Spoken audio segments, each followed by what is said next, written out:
unexpectedly, just being natural, but that being human. And it does not mean that we have abdicated our responsibility to serve this nation. It is some people are taking advantage of that, thinking that we are at our weak points, making all sorts of claims. People that ordinarily, your standard compared with theirs. People cannot run a successful establishment anywhere who had grounded national institutions. They will now sit down and be pontificating. But it's not their business, because if it had not happened, you wouldn't have people grandstanding on what they least know about. So I want to say this clearly, particularly because I accepted responsibility, not because I do not know how to do blame game. People that work with me can testify to the fact that I do not care where you come from. Until this incident happened, I didn't know that I was surrounded by many Igbos, because I didn't look at them as Igbos. I look at them as my friend. But when things started happening and people are saying, this one is Igbo, which was unfortunate, because we need not look at where people come from. People that are mentioning, I asked one yesterday and he was embarrassed, that, are you not a Lagos person? He said, no, I'm not Lagos, so I'm an Igbo from Delta. So, but I never knew, because I knew him as a human being who was performing his role. So please, let us not descend to the level of those people who are parochial. I say it for the often time that they are with no conspiracy theory is relevant in this case. There is nothing, they say North, South, Yoruba, Igbo, Hausa. Something happened by people who have been doing something well for years, and something just went wrong. I would not throw them under the bus. No. No. And I say it clearly that those who want to take advantage of that, they are just deceiving themselves. I'll just give you 3 examples. On the day that that thing happened, the day of the press conference, I was under intense pressure.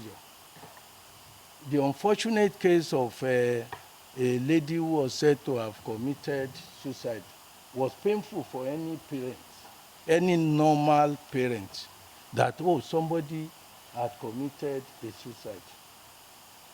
Then, unknown to many of you, I have, at that time when I was addressing the press conference, I thought many people had committed suicide. One is bad enough, but the text message I received, in fact, one of them who said, my daughter committed suicide this morning because of this, had to call me in the night that I was looking for money. That to treat the thing. I was under intense, giving the false impression that so many things are happening to these innocent children. One is bad enough. One is bad enough. And it's very sad. I will urge each and every one of us to have a moment of silence in honor of the memory of the lady who are departed on the basis of this.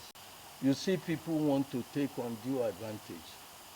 Some who are competitors with our service providers who have been here, they now want to take the opportunity to deride our service providers who have been, some even said, somebody who had never been to JAMB, to look at quality assurance mechanism that we have here. I can say it anywhere, that there is no center of examination anywhere in this continent that has the type of facilities we have here. I'm not talking just as a Nigerian. Many of you who know me know that I've played active role in education in this continent and outside this continent.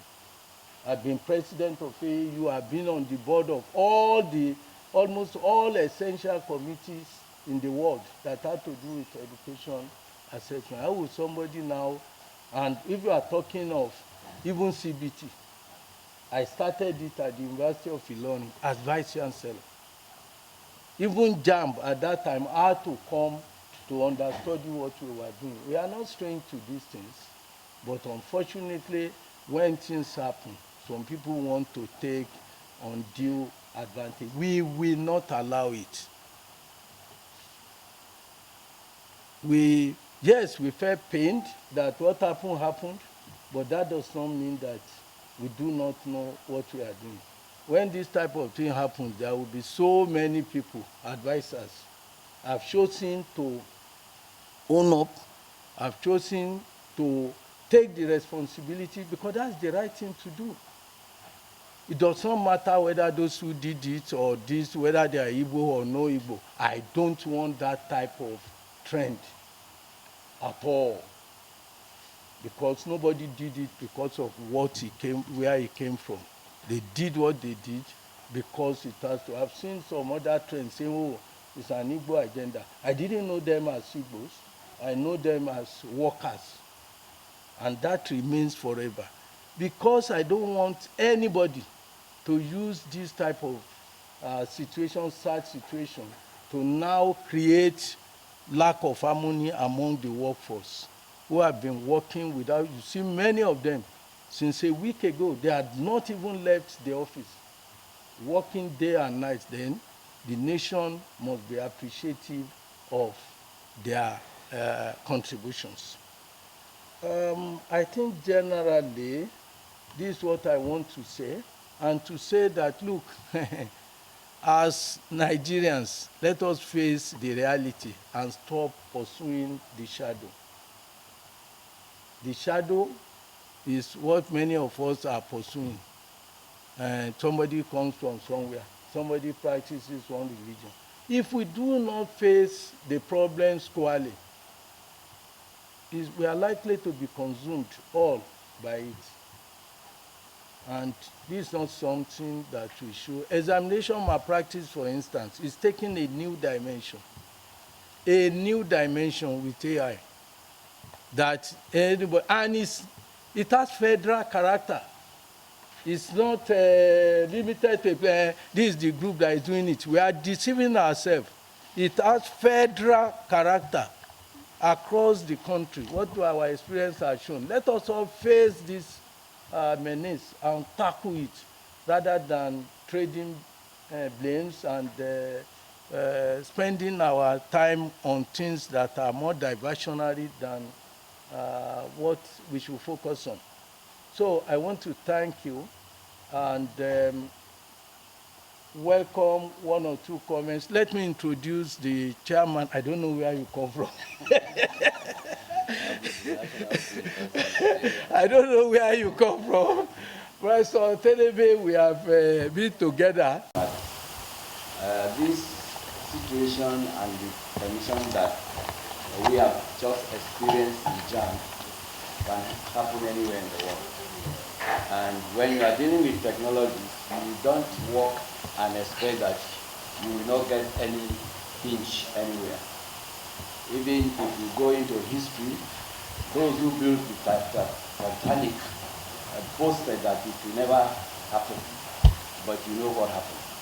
So when we are dealing with technologies, we can expect accidents anytime, but our ability to overcome the situation is what makes it different. So we are here, and already you all know that as members of CED, we meet almost every day online, and we always advise ourselves and make useful comments to ensure that we move forward. So even during this situation, everybody on the platform, we have shown our support and solidarity to our colleague, because we know his value, and we know that he has shown exemplary leadership by owning up, even though it wasn't his fault or anybody's fault. And I want to use this opportunity once more to encourage all of us to come together to ensure that this country moves forward. Nigeria is a very important country, not only in Africa, but for the whole world. And God has blessed us with human resources, natural resources.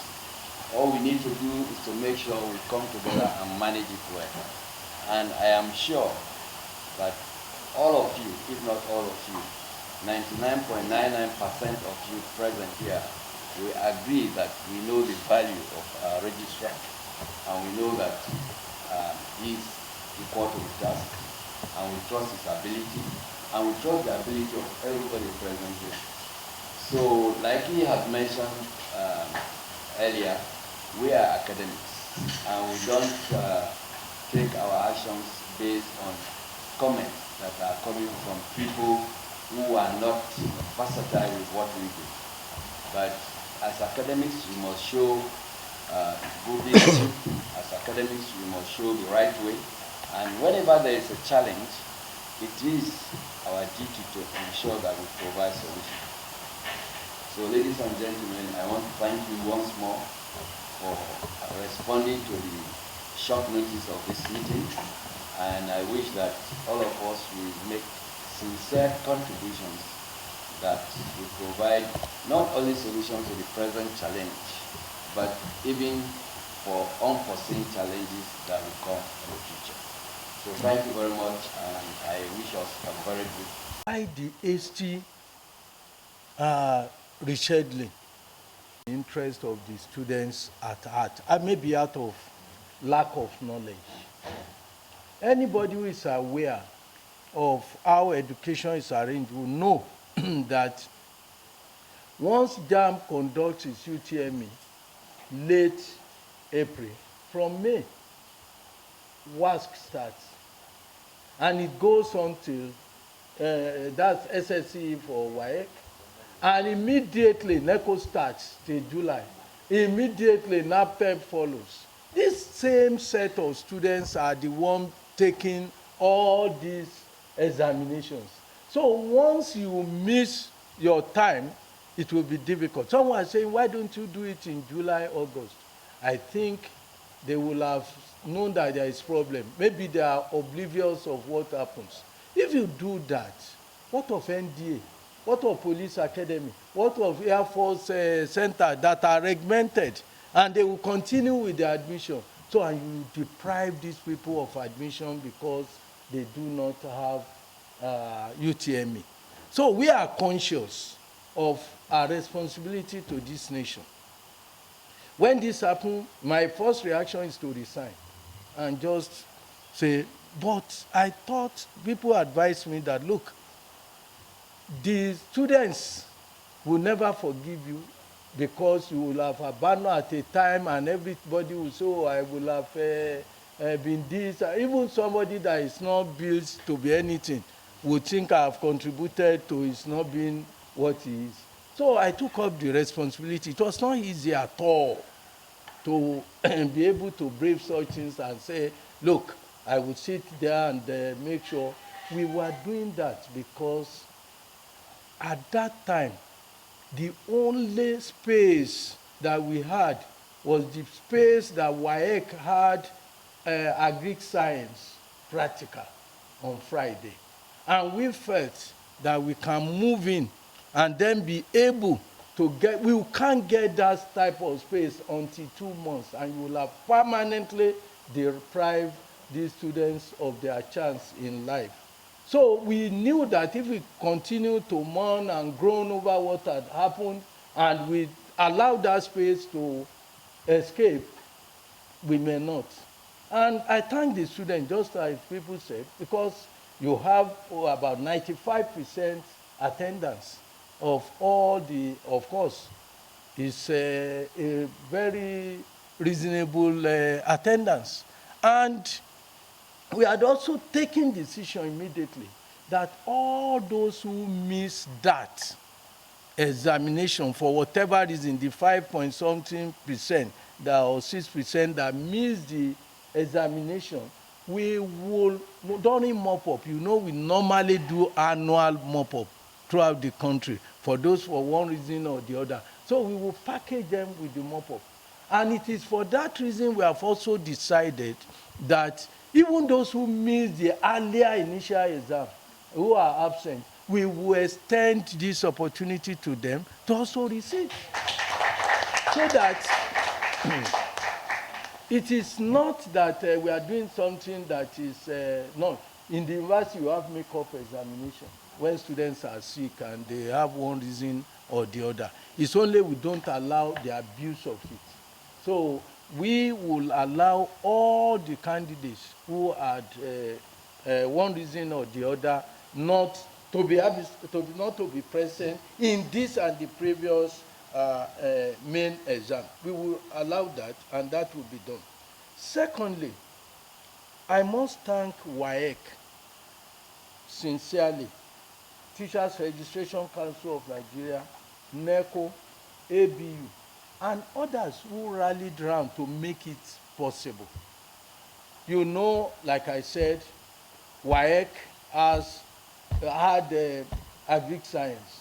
We quickly had to move in, see how we can reschedule in a way that's what minimized the issue of clash, because we had to work together immediately throughout the night. The HNO of WAEC was with me, and that is very, very important.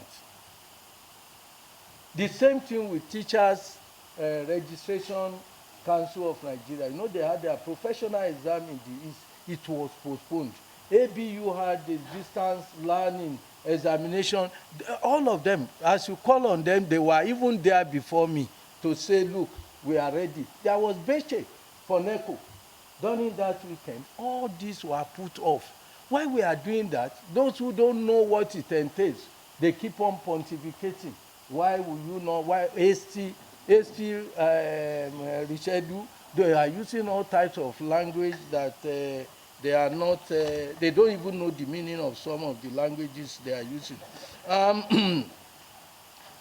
We immediately also established counseling and emergency call center, where we were attending to the candidates or their problems, and we are solving them. What do you have, and so on, granting them counseling services throughout the period. I want to thank all of you who are, particularly the Honorable Minister for Education, because it was his idea. He was the one who called me on that morning that counseling is very important, because we were at that point even confused.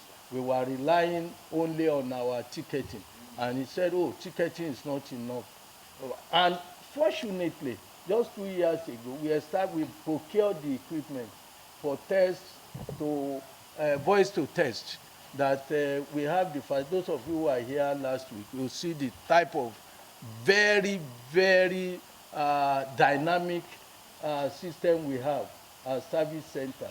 We just acquired that, not even knowing that this type of thing will happen. So we thank all these agencies, not to talk of people from all over the world, calling us, advising us, asking us, oh, why do you open your system to people? People can take undue advantage. At that time, our colleagues from all over the world did not know our peculiarities. They felt I was too open. They felt I was disclosing so many things, that there are certain things we need to educate our people. Look at this book, Manual of Critical Assessment Competencies for Tertiary Education Lectures in Nigeria. If you go to our website, you'll find it there. We paid all the authors, led by Professor Nwogu. Professor Nwogu, Boniface Nwogu, is the best psychometric. There is no dispute about it in Africa today. He is presently, I think, a commissioner in Imo State. He's our chief consultant for psychometrics here. We wrote this. Why did we write this book? And paid off all the authors. Because there is ignorance about what we do in education.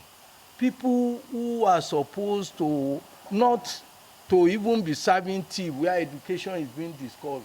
You see them on television pontificating about things they know little about.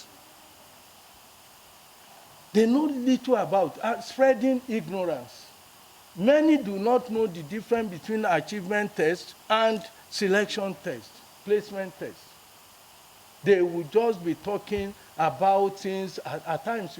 Some will even be saying, oh, it's such in America, this one. They don't know the difference. They don't know. They will model the whole thing up. Some will even say, extend the, have you ever heard of any placement test that is being extended anywhere in the world? But there are achievement tests that can be curtailed. That's the type of search where you have syllabus, you have everything like that. We decided to publish this as part of education. When people were talking about the highest scorer, the lowest scorer, and so on, we decided to sponsor this book and place it, paid all the authors of, and place it on our website that anybody could go there, download, study, know what we are doing, know the type of test method, the type of reporting. Look at Nigeria. Last year, people were talking about poor performance, and I I didn't know what to say, because that was not the poor. In fact, it was the best in recent years. But because we changed the manner of reporting, you know, we do this type that we did this year, 20 to 200 to, this was the mundane one.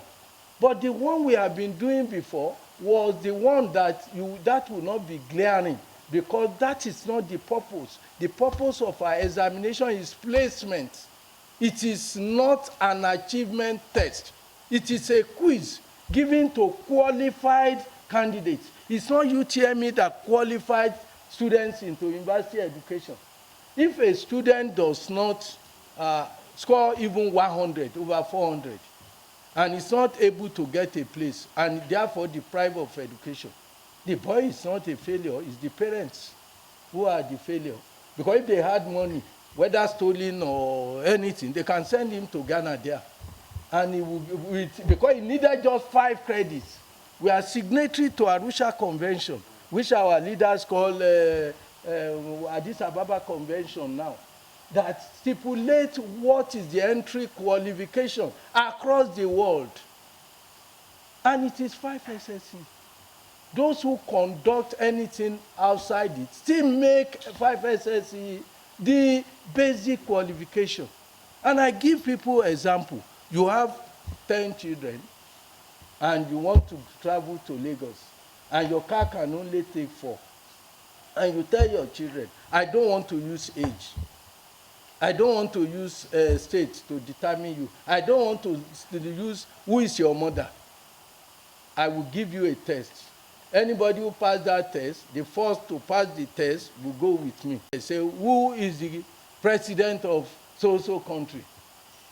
Write it down, the first to write it down. The first to write it down, then happen. One may score 9, one may score 3, one may score 2, because it's a placement one. What is important in a placement examination is the ranking, not the score. Number 1 should not be number 2 and vice versa. It's the ranking that is important. So, but in Nigeria now, because people always, and they talk of highest scorer, the person who had the highest scorer, we had an example in Ilorin. About 3-4 years ago, Ilorin were not taking anybody for medicine who scored less than 250 in UTME. And this boy, I think, a boy, yes, a girl.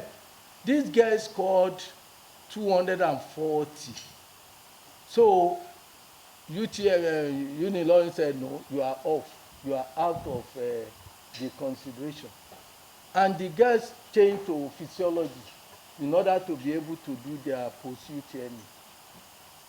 At the end of the post-UTME, and you know they will add school SATs, post-UTME with UTME. You know our UTME is just 50%. The others that they will add, this lady topped the class. That is the total accumulation. Then she became the first, even in medicine. So they say you cannot read, and the girl protested to us that, look, In the exam conducted by JAMB, I wasn't the best. But when you now have the cumulation, I'm the best. There is nobody in medicine that is more qualified than me. And we called the university. So look. This girl has called our attention to a lacuna in our system. Cumulatively, she's the best. She was the best. And therefore, she should be taken. That was what changed the parameter of cutting people off because somebody can score 200. By the time you had the school start and the post-UTME, it might be on top. So when people start celebrating somebody that is the highest scorer for UTME, we don't indulge in that. When people say, send this to us, send this, that, except those who want to give scholarship, that you don't want to deprive candidates. We would consult with the candidates. If they are willing, we send their names. So I've said this to just say that, please, particularly gentlemen of the press, educate the people and let those who know little about education. Education is a profession. Let them stop talking about things they know little about, because it's very offensive that somebody that ought not to be a primary school teacher pontificating and grandstanding and telling somebody who had undergone the system what to do. It's just like a truck puller, or what do they call those, truck pusher, directing a pilot on how to fly. I don't know. But unfortunately, that's where we find ourselves. I want to thank you once again and say that we will continue with the meeting, and later we will call at the appropriate time. We will make the decision known once again. And I want to say that